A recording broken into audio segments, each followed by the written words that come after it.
back to my channel. Yes, today is finally Friday. A little freestyle Friday, for if you will. But let's start with greetings. Come on.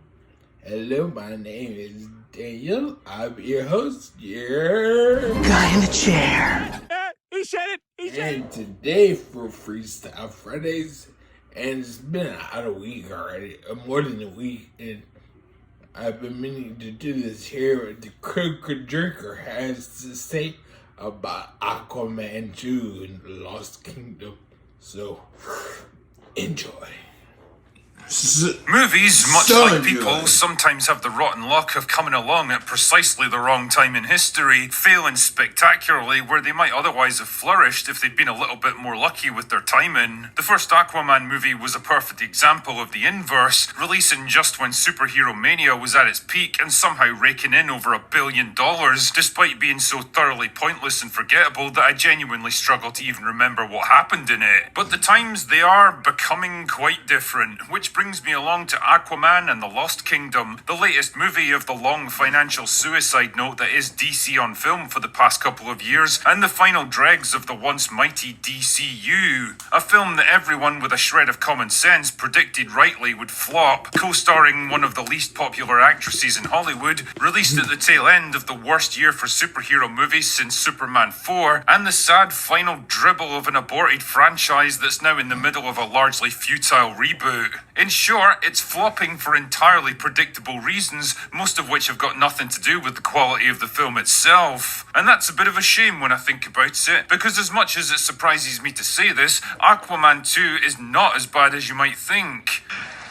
Are you serious? I mean, it's not exactly good either, but at least it didn't make me despise the very concept of filmmaking like so much of the other garbage that's come out this year. The movie's set several years after the events of the first film. Aquaman is now the king of Atlantis after overthrowing his evil brother Orm, but he soon finds the business of being king pretty tedious and tiresome, especially his constant clashes with the High Council, who pretty much block every decision he tries to make. Which is funny because they totally didn't exist in the previous movie, but oh well. His only source of enjoyment is his private life with his wife and son, and he soon becomes a doting father figure. But trouble is afoot in the shape of Black Manta, who's back to take revenge for the death of his father in the first film. His search for new weapons to fight Aquaman soon leads him to Antarctica, where he uncovers an ancient weapon buried beneath the ice. But that's not the only thing lurking down there, and soon he's possessed by an evil spirit that also wants to take revenge on Atlantis, making him stronger and more powerful and more dangerous than ever before. His first attack causes massive damage to the city, as well as putting Mira out of action. Oh no, how terrible. That's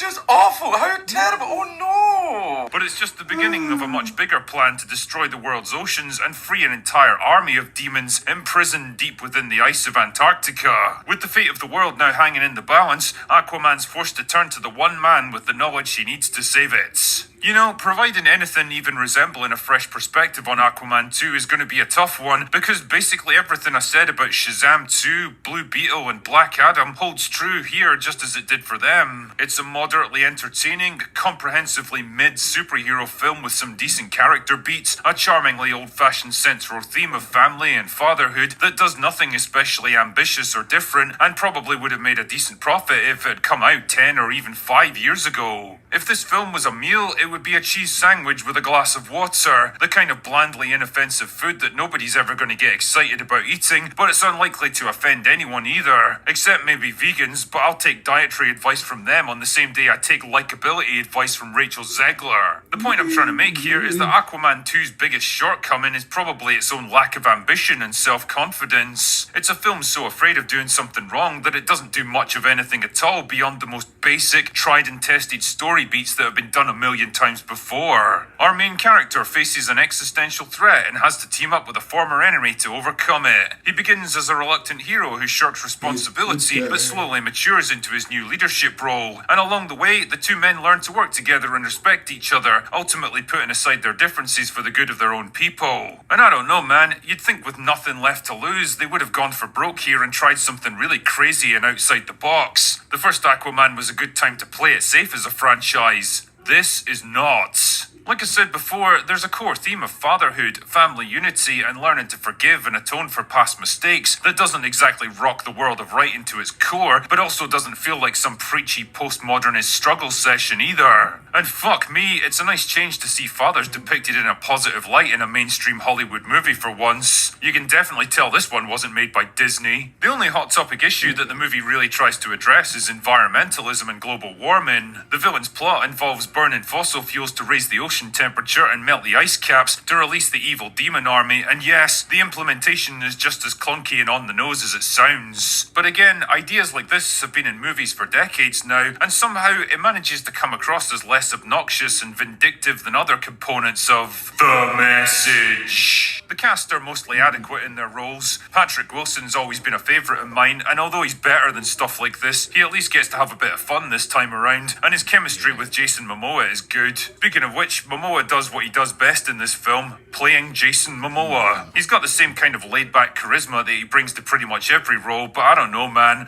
His heart doesn't really seem to be in this one, either because of the endless reshoots or the simple knowledge that this movie was fucked from the beginning. But the thing everyone's probably wondering about is, how much of Amber Heard is in this movie? Well, probably more than you wanted, but less than you might have expected. You can very much tell where the reshoots kicked in because she gets ejected from the movie around the 30-minute mark and doesn't show up again at all until the finale, and even then she barely speaks more than a handful of lines. They've definitely cut her role down to the bare minimum without having to make a whole new movie, and although I don't imagine many people will be happy to see her at all, the plus side is that she doesn't really have much of a presence in the story. Ultimately, Aquaman 2 puts me in a weird place as a critic, because although it's not a terrible film on its own merits, I can't think of any real reasons to recommend it to people. It's a film that goes nowhere, does nothing new or different, doesn't really engage or challenge the audience, and doesn't provide enough stakes or gravitas to keep you invested in what's happening. In short, it's a thoroughly mid-superhero movie. I mean, I don't know, maybe if you're really bored or lonely over the holidays, it's a way to kill a couple of hours, I guess, but otherwise it's just another forgettable superhero flick in a year completely filled with them. And given the complete apathy towards it so far, it seems destined to sink beneath the waves with barely a ripple.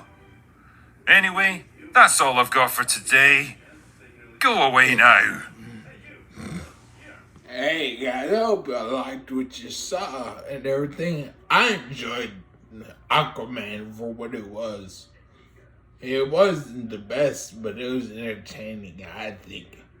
I'm one of them people that likes theaters, so I can go hours in the theater. But that's just me. You might not, but that's okay. But hey, if you like what you saw, don't forget to like it, comment down below, and then subscribe.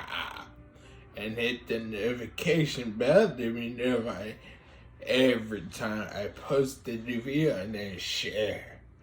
Bye-bye.